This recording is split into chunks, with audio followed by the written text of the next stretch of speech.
Jane with my half-acre homestead. Welcome back to our home.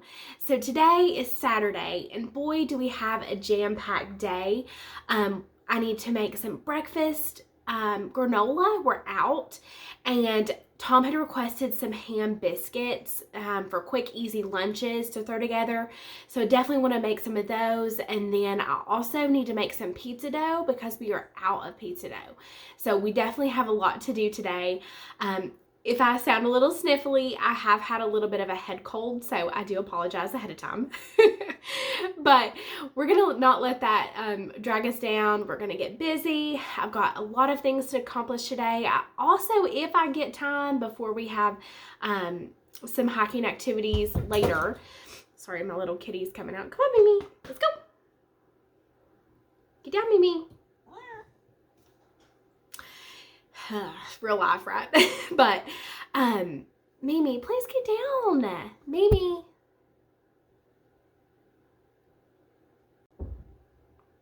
Real life. But if I have enough time today, what I do want to do is take down Christmas. Gosh, I don't know about you guys, but I love Christmas lights. I think it's just something so magical and, just makes you feel warm and cozy, which I normally like to leave at least lights and candles, that kind of thing going on throughout the winter.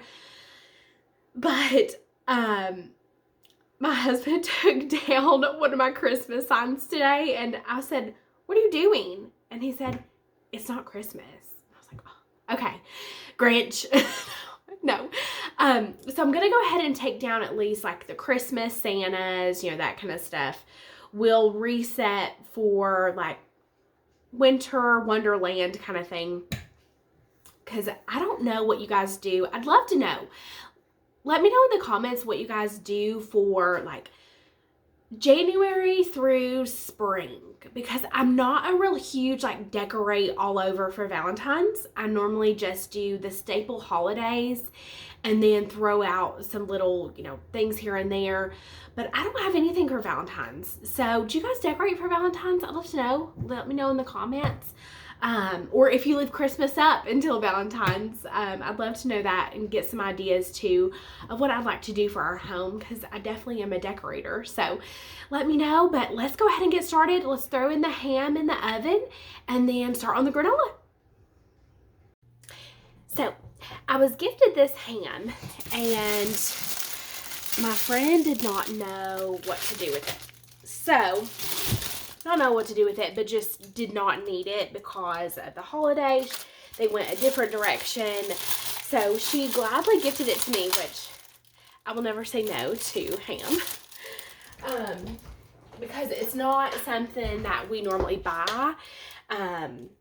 I don't know why. It's just not something I go toward to buy ham. Normally just holidays. And we always go to my parents and my husband's parents for Christmas and Thanksgiving. So we always eat there. And we don't really buy ham ourselves. We eat a lot of chicken, turkey, beef.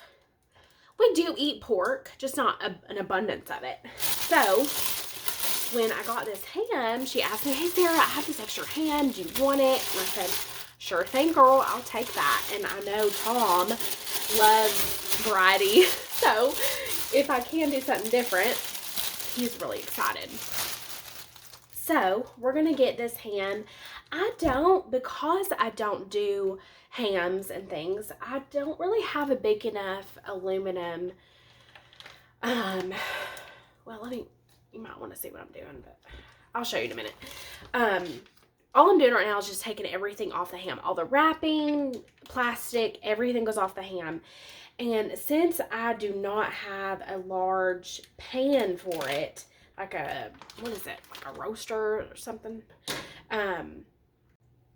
So your crock pot can go in an oven at 400 degrees. So it's a really good thing to remember, because most of us have a crock pot, and I do have, water bath canning, electric canner, all those kind of things. But sometimes I don't. It's my electric canner one. I don't want to use that, and that's going to go in the oven. No. A water bath canner is huge.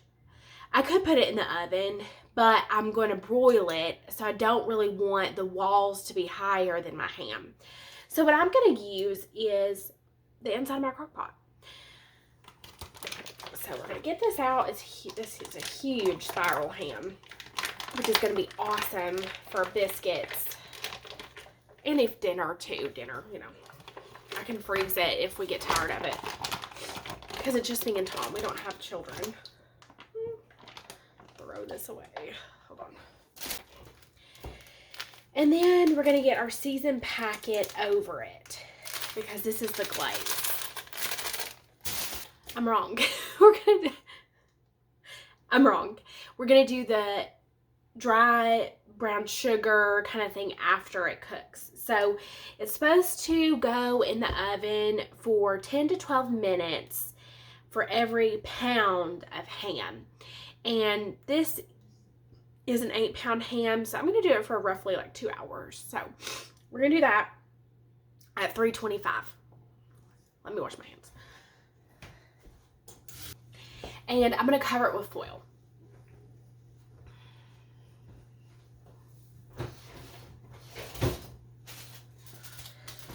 Now, around here, we are all about low waste, sustaining ourselves if we can and have the means to do so. So, we save foil to cover pans. So, I'm going to use my foil that Tom saved because I've taught him well. No, I'm just kidding. He actually taught me a lot of this, which is amazing. So we're going to cover the ham.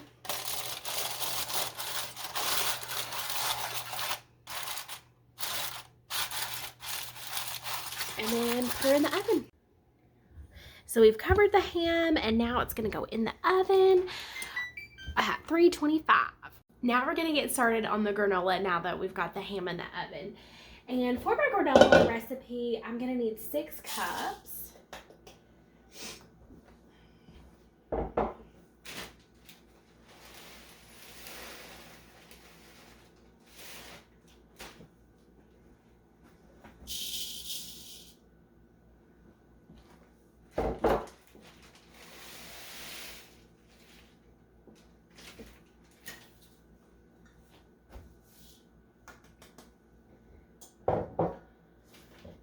I'm going to chop up walnuts. I don't have any roasted peanuts, or not roasted peanuts, but roasted nuts. So I'm going to go ahead and chop up my nuts now and then add them to the recipe. If your nuts are already roasted, you won't need to do that process. But mine are just baking nuts, so I do need to roast them with this.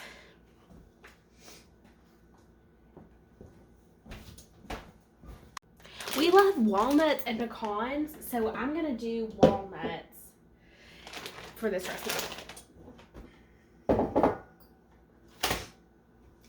I hope you have grabbed your hot beverage of choice or water, whatever you guys like. I'm going to be drinking coffee.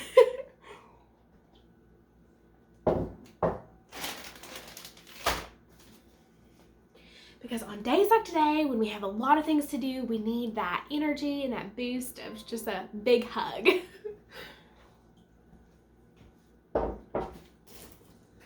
I like to use a large knife to cut my nuts. I might be doing it wrong, but that's what works for me. So we're going to go with it.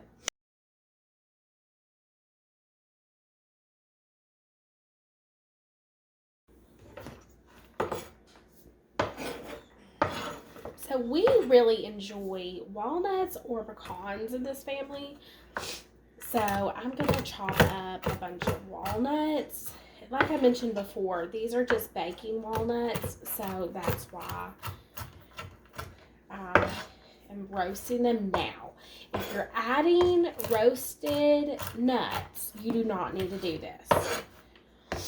And I'm probably doing this wrong. There's probably a million other easier ways to do this, but this is just how I enjoy it. And honestly, chopping things, you know, it is, how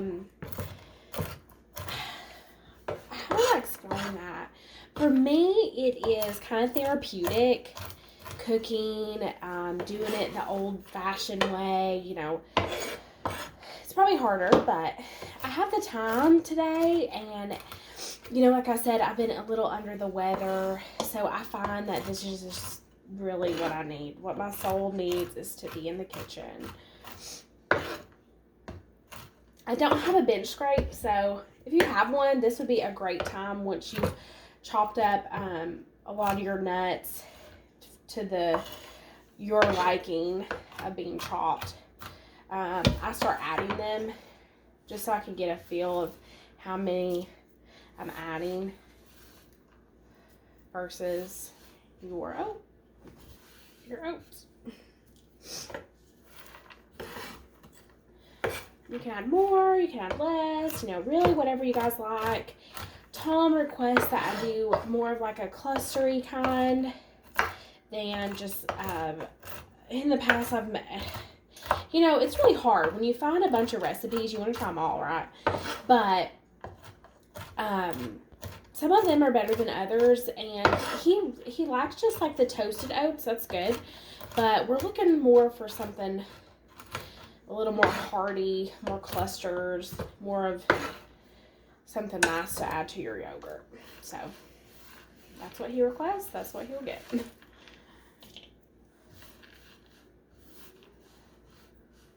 This is so silly. I need to get a bench scrape. That's what I should have asked for Christmas. This Christmas, I asked for a cookie scoop. What'd you guys ask for Christmas? I told my husband, if I do not get a cookie scoop, because I can't find mine. We've been in this home for 3 years, and I have done without a cookie scoop. I don't know where mine went to. I got one when Tom and I got married. Somehow we've moved 3 times, so not that many times, but somehow in our last move, it was so weird. Our pans and pots vanished. So weird. It's even more weird because in the time of us buying our home, we lived with my parents for a few months while we were on the hunt for a home, because we wanted to move back to my parents' hometown and just be closer to family, because we really like this area. That's where I grew up, and that's where, if we do have children, we want to send our children around this area to school.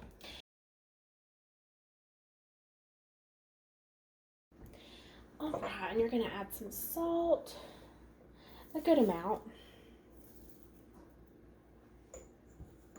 I'm going to add some honey that we got from, I think it's the Amish. We go to New York once a year to see Tom's grandmother, and we're going to add about a half a cup. Ooh, we got cut me.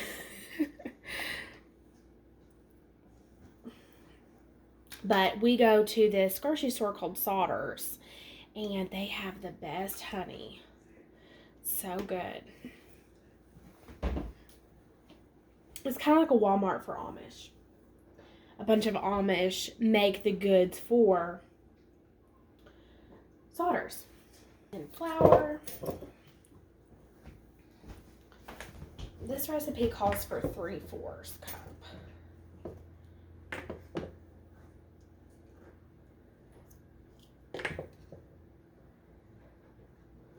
I'm not packing it, I'm just putting it in. And then 1 cup of flour.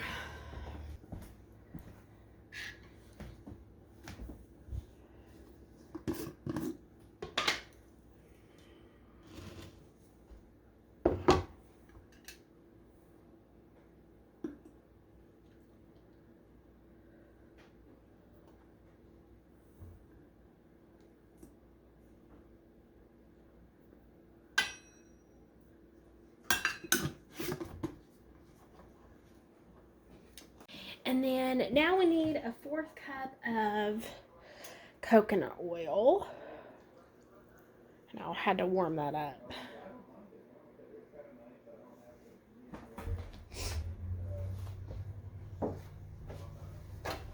And then I'm going to mix it all up.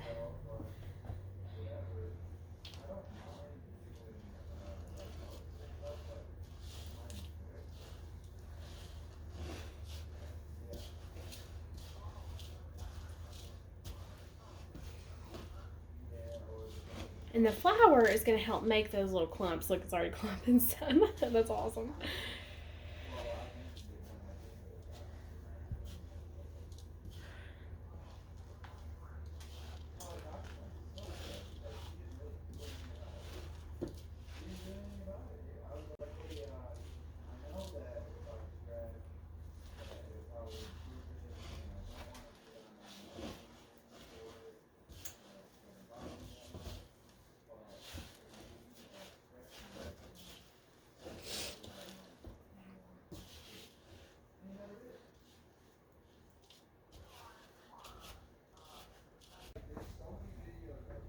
Now we're gonna dump the oatmeal, not oatmeal. What are we making? Granola. We're gonna dump it on our parchment sheet and bake it for 15 minutes. Make sure it gets all in there. Every last bit. Spread it out. That looks so good. Look, there's already clusters. That's awesome.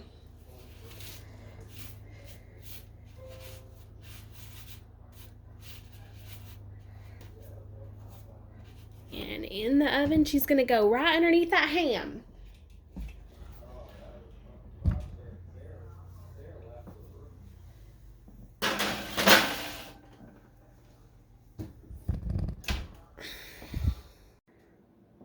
Just took out the granola, and now we're going to flip it. Look how pretty that looks. It's really drying out nicely, too. I've tried some recipes that didn't dry out good enough for me. It took too long, and then it was like way too crunchy. So this is working out great.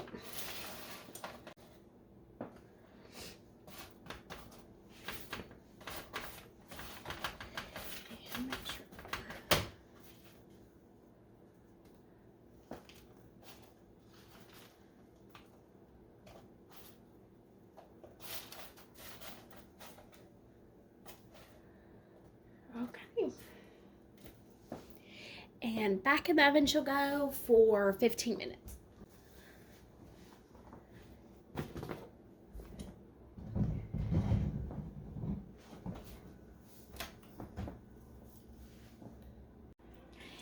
So the granola is out of the oven, and I'm just letting it dry now. Not dry, cool down, because it is already dry, but now we're just letting it cool down so that way I can put it in our jar.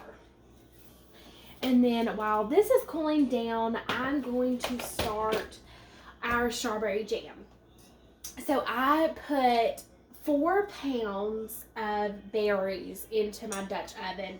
Now, these are berries that we picked and then froze because honestly, I have been really busy with work and I did not have the time with our own garden, everything that was canning with it. Honestly, I let the strawberries kind of just go, if I'm being real.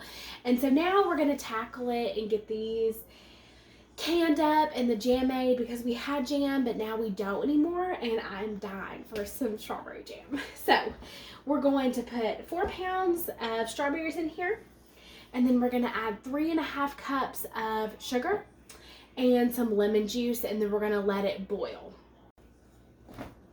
So I like to use this large 1-gallon jar. I keep my flour and sugar in this because we go through these the most, and we buy in bulk. So I like to keep sugar and flour and my granola in this, because right now we've been eating a lot of granola. So, and I always use a 1/2 cup measuring cup in these because it'll fit easy. So.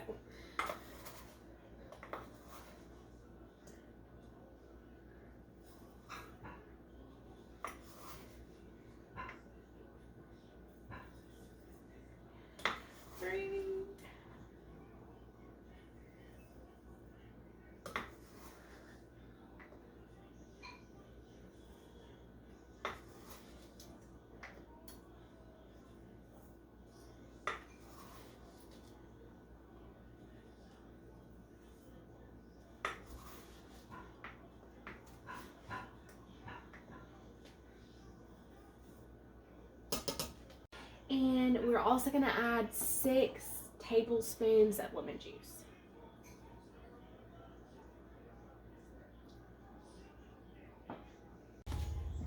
And then we're going to cover the pot, stir it up occasionally. And after the lemon goes in, now I'm going to stir it up, place it on medium-high, and cover it with the lid. Stirring occasionally. Because really, since the berries are frozen, it's going to take a minute for this to get to a boil. But you know, this is a great thing if you guys are wanting to make homemade jam and don't have fresh strawberries. You can buy them frozen at the store. You know, most of the time they come in larger bags anyway, so you need 4 pounds of them.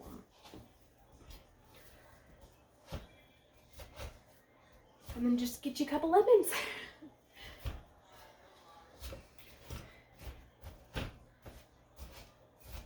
Okay, we're going to cover this and we'll come back.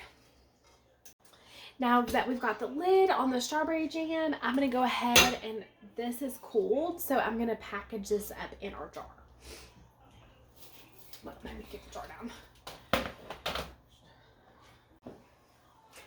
Short girl probs.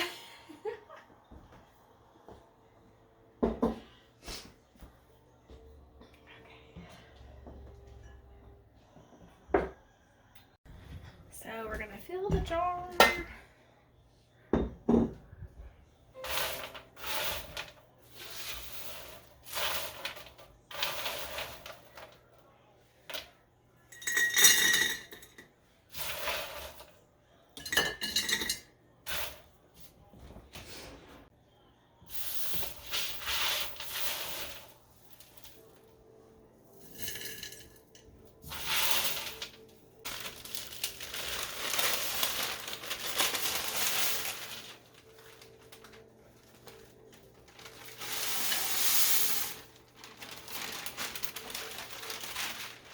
And now that we have the strawberries going, of course, the ham needs to be taken out.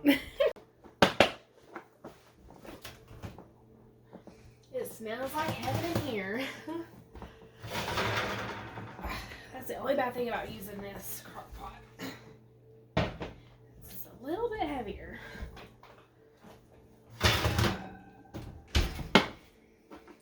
Now remember, your pot is hot.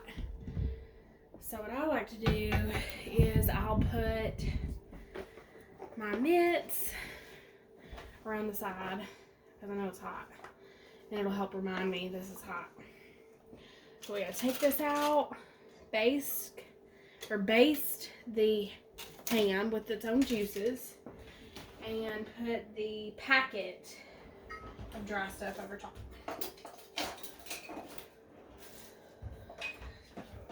Baster.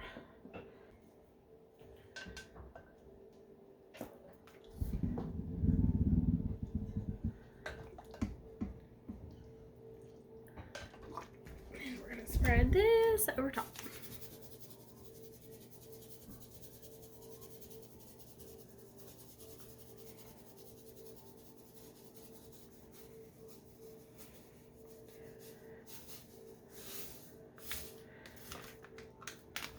And then it goes. But remember, your pot's hot, so put these bad boys back on. And I'm gonna broil it now for 10 minutes. So broil. While that is back in the oven, I'm gonna check this, see how it's looking, and give it a stir. Oh yeah, look. It's starting to thaw. See? It's awesome. And there's the sugar. It's looking good.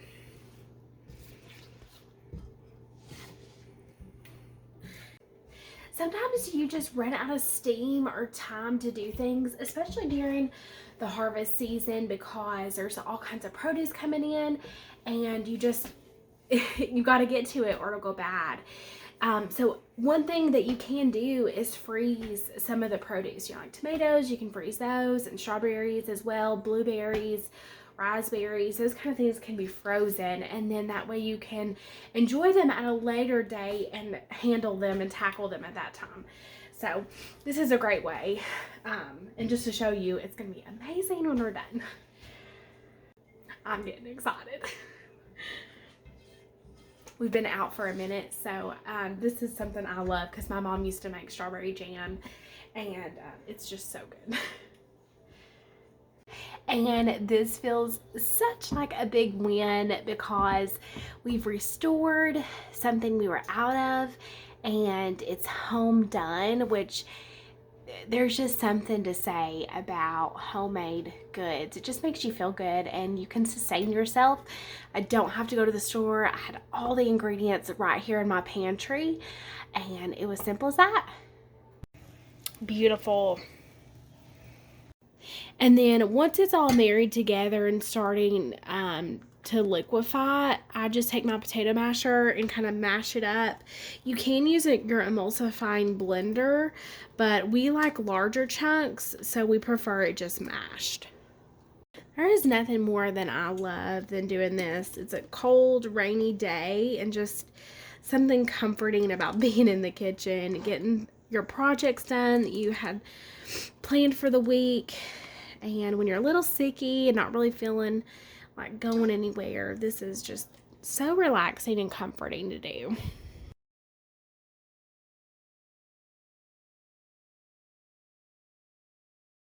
Okay, so I've got my jars sanitized and my jam is ready to be ladled into the jars. My favorite type of jars, I know a lot of people normally use these smaller 8-ounce ones, which I have those well, but in the past, this is not enough for Tom and I to eat through. So we can go through about a 12-ounce jar, just well enough, you know, men eat for 2 most of the time, sometimes 3. So what I'm going to do now is I'll put my ladle and got my canning thing, and we're going to bring this a little bit closer to us. Now these jars are hot, so hot liquid, hot jars, okay? I put them on a towel, and then we'll just ladle them in.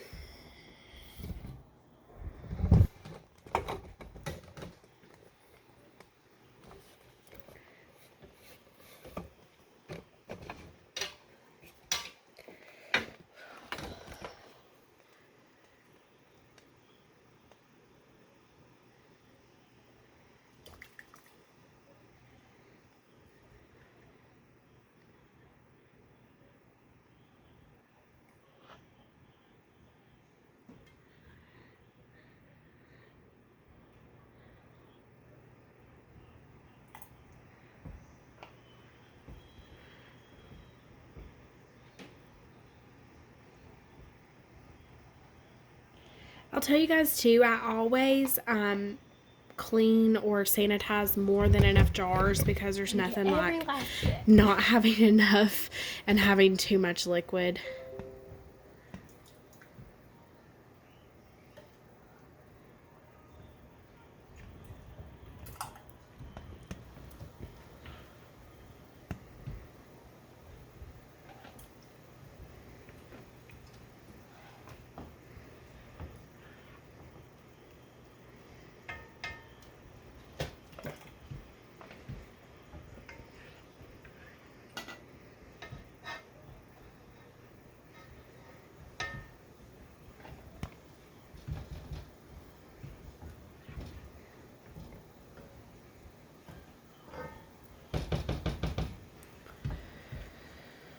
So one thing I need to remember, this time I'm using 12-ounce jars.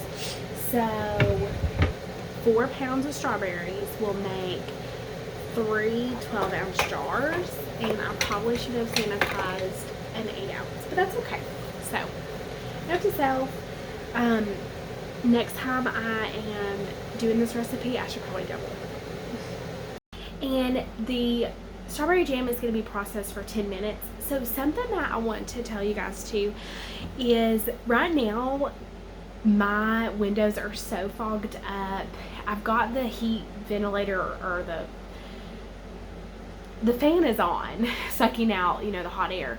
So something I was going to tell you guys too, in the summer, when you're processing a lot of foods in cans, or, you know, however you guys are doing it, you know, it gets really hot in the house. And so for winter, sometimes it's easier for me to process things in the winter, because, you know, it gets really hot in the house and we don't like to run the AC as much, just because, you know, we try to live sustainably. So just for food for thought, I guess, you know, if you guys are processing a lot of things, you're noticing it's getting really hot, if it can wait till the winter, you know, it's a really good time to do that, because it's cold outside right now. So it's okay that the house is warm, because, you know, we want some more heat. And because I did not make a full jar, I'm just going to use one of my already lids that I've already canned. So I'm not going to waste another lid on this much. So this will be ready now. Welcome back. So yesterday did not go as planned. My husband forgot to remind me, well, he reminded me a little bit into my projects, that I needed to cut his hair. He was really desperate for a haircut. So we paused yesterday at, we stopped with, what did we stop at? Strawberryjam. So we had left pizza dough and biscuits. So we're going to do that today. I really am craving actually a pizza today. So we're going to make a couple of pizza doughs, because you can freeze them. And they're just as good when they come out. You just let it kind of sit and get to room temperature, and then you can roll them out.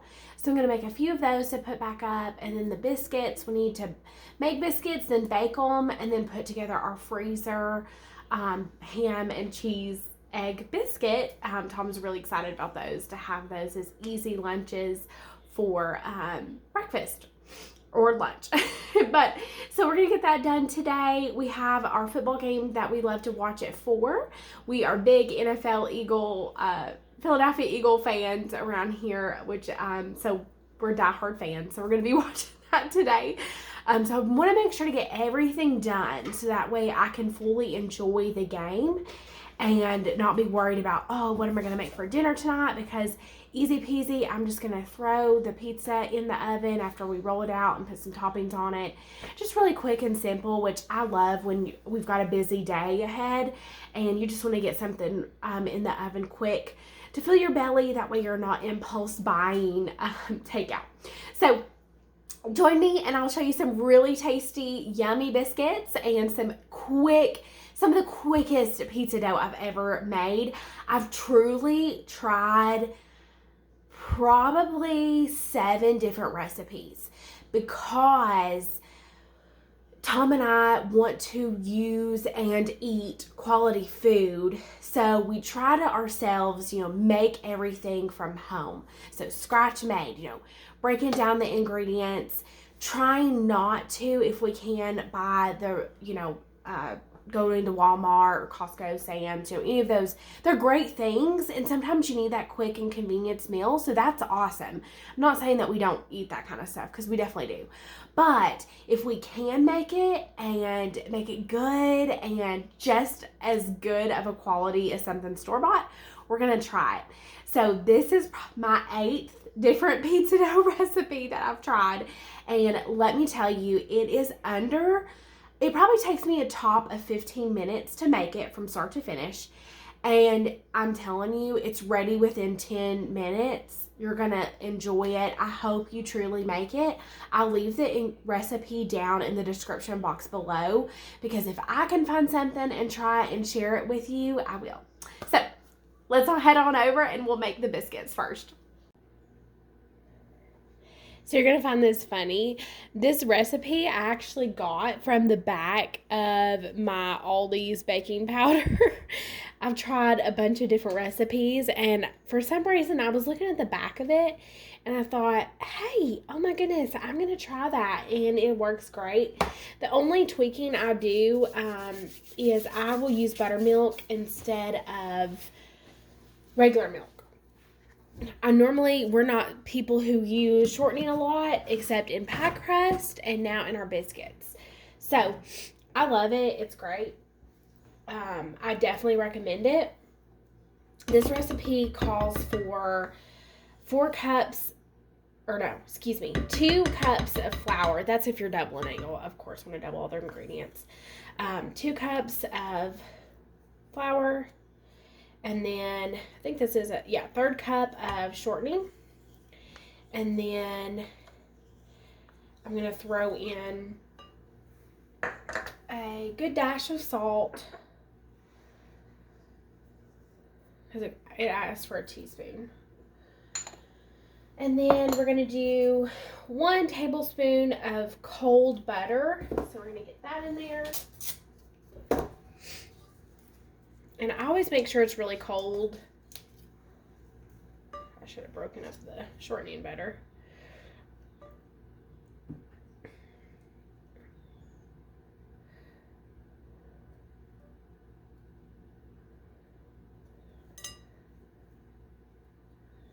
But for some reason, this combination of shortening butter is just so good, and it really makes for like the perfect flaky crust.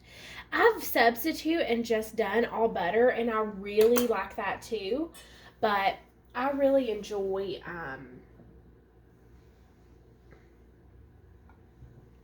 the shortening, and we have it because I buy it for pie crust, so why not? So I'm gonna add now the buttermilk. This called for 1/3 cup of milk. Of course, when you're working with biscuits, you are baking in general, any kind of flour, you want to work slowly and adding in your milk. I probably should have, Mimi, no. Sorry, guys. Wash my hands. Really, I just need to break up these clumps of shortening too. Should have done that already. The steak knife. But it really works, guys. I don't buy like a lot of kitchen tools, because if I can make do with what I have and have less in my drawer, because my husband already yells at me about all the stuff we have.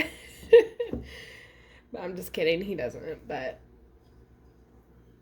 we really want this to be like a flaky mixture, incorporating the dry ingredients, which I may need to add those, but I'm just trying to get it. That looks really nice. See, look how pretty the shaggy dough coming together. A few more dry ingredients. I may need to, what I'm going to do, let's move the dry ingredients, or try to one side, and add the rest of this milk. That's why you wear an apron.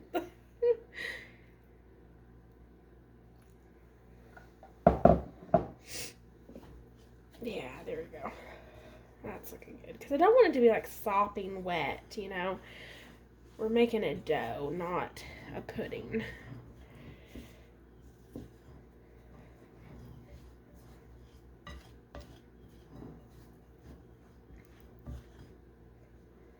Okay, now let's try this.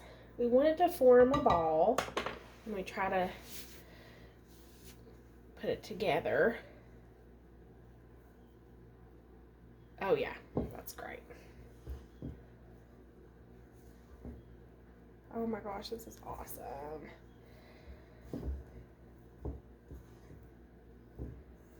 Let me dry.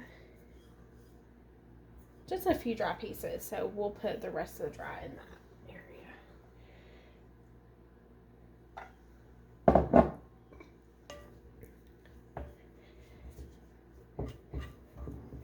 Because if we're taking the time to do it, it needs to be done right. And I'm gonna dump this. Okay, So we're wanting to form a dough.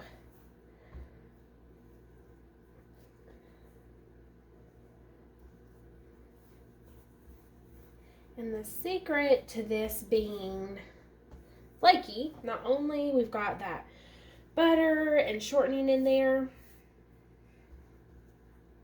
incorporate all these little tiny pieces, is we're going to fold it onto itself. So let me do this.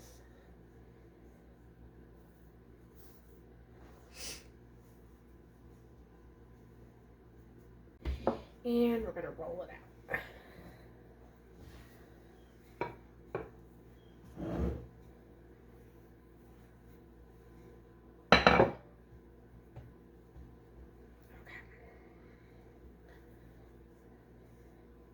We learned this in home ec when I was in high school, and it just takes me back. It's so funny how you remember things as when you were a kid, and then you're like, oh, that's what she did that for, so we know how to make biscuits. And then I didn't pay attention to it for 5 or actually like 10 years, and now here we are back in the kitchen. Thank you, Miss Torvet.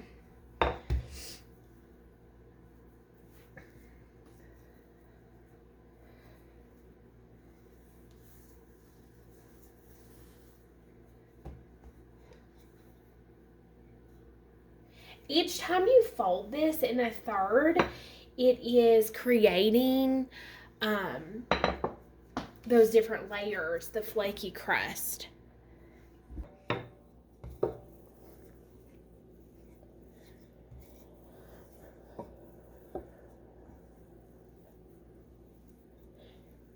I'm going to do it one more time, and then I'm going to fold it, and then once we have it the consistency we kind of like, then we will go ahead and cut it into our little pieces.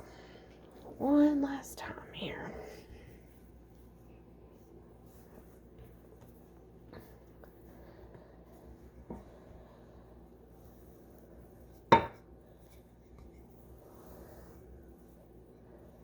Just a little bit more flour.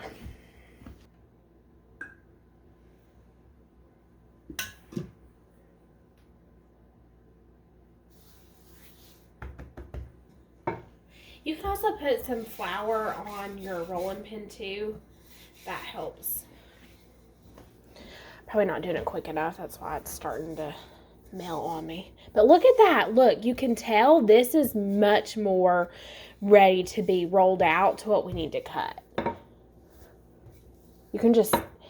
You really just have to kind of work with the dough and see what you think and how it's gonna look. Now this is when we want to roll it out to be the consistency and the thickness you want.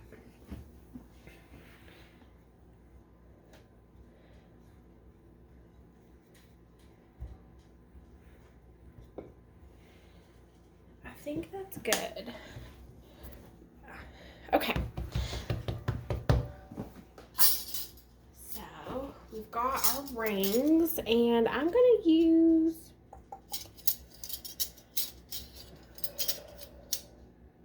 Tom likes a heartier biscuit, so I'm going to use the big one.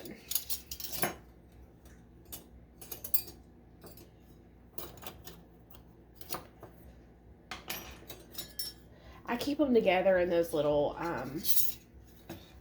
this little ring, that way I don't lose it. Okay, so we're going to do biscuit. We're just going to go cut down and then up.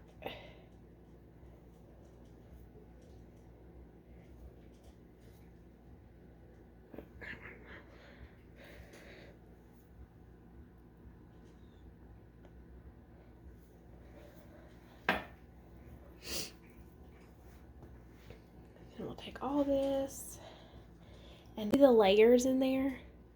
That's going to be good. Okay, let me get my parchment paper, and then we'll roll this out and cut up the rest.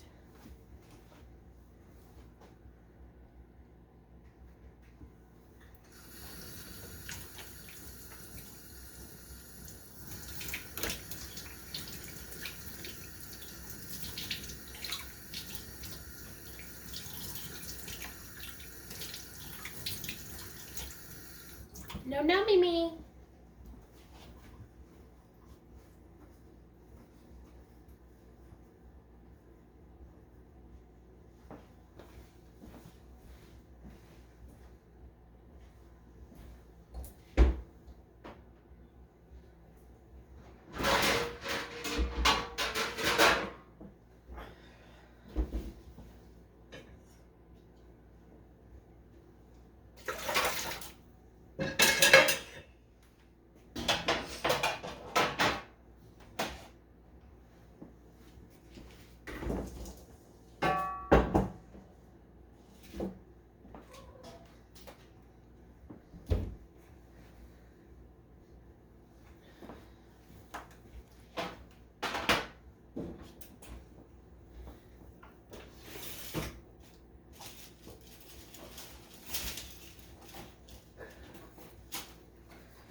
Okay, and easy as that. It made 6 biscuits with the size ring that I used, about a 1/2 inch thick, and we're going to bake this now at 475 for 8 to 10 minutes. I am out of my little spray, so what I do is I'll put some olive oil in the tin and then use my base, what's this, a baster? And just go around and get all the little corners. And it works great.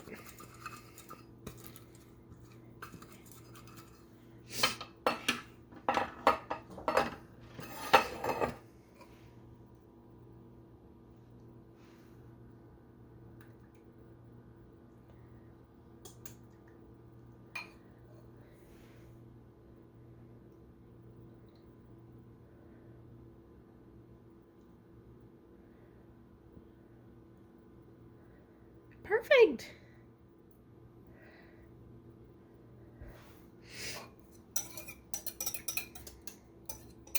And in they go. And they're in the oven. I'm so excited. But now we're going to go ahead, clean up this huge mess that we made. I probably should have used parchment paper, but it's okay because it's just flour. It can come off. It scrubs off pretty easily just with a little getting in there. But anyways, we're going to clean this up and then we'll get started on our pizza dough. Okay guys, so I almost messed up this recipe because I did not put enough flour in because I forgot I was doubling the ingredients. So I doubled the yeast, salt, sugar, baking powder, but forgot to put more flour. So I'm going to add flour and then more of the water and oil mixture. With this recipe, you want it to be like a shaggy dough, and you can see now I'm up bouncing it, kind of just making sure it all comes together nicely. And then you're going to let this sit for 10 minutes, if not longer. If you don't have time to get to it again in 10 minutes, that's okay. But at least 10 minutes with plastic wrap over it. That will help it double in size. Then I'm going to plop it out on my workstation with some flour underneath. And this is a double batch, but if you're just doing a single batch or a double batch, you need to turn this 50 times. So that means kneading it on itself, into itself, 50 times. Then I'm going to cut it like you see now and just kind of shape little balls. You just want it to look kind of smooth and not be so sticky. So I put some flour on my hands and just work it into a ball. And then I wrap those balls in plastic wrap and leave them for like 15 minutes or so, and then it's completely ready to go in the oven. All you need to do is roll it out and put your toppings on it. Thank you guys so much for joining me today. Actually, the past 2 days while we finished all of our projects. I'll insert a clip of the pizza as soon as we bake that. I hope y'all are having a wonderful Sunday afternoon. Stay healthy and get some rest. I'll see you next time. Bye.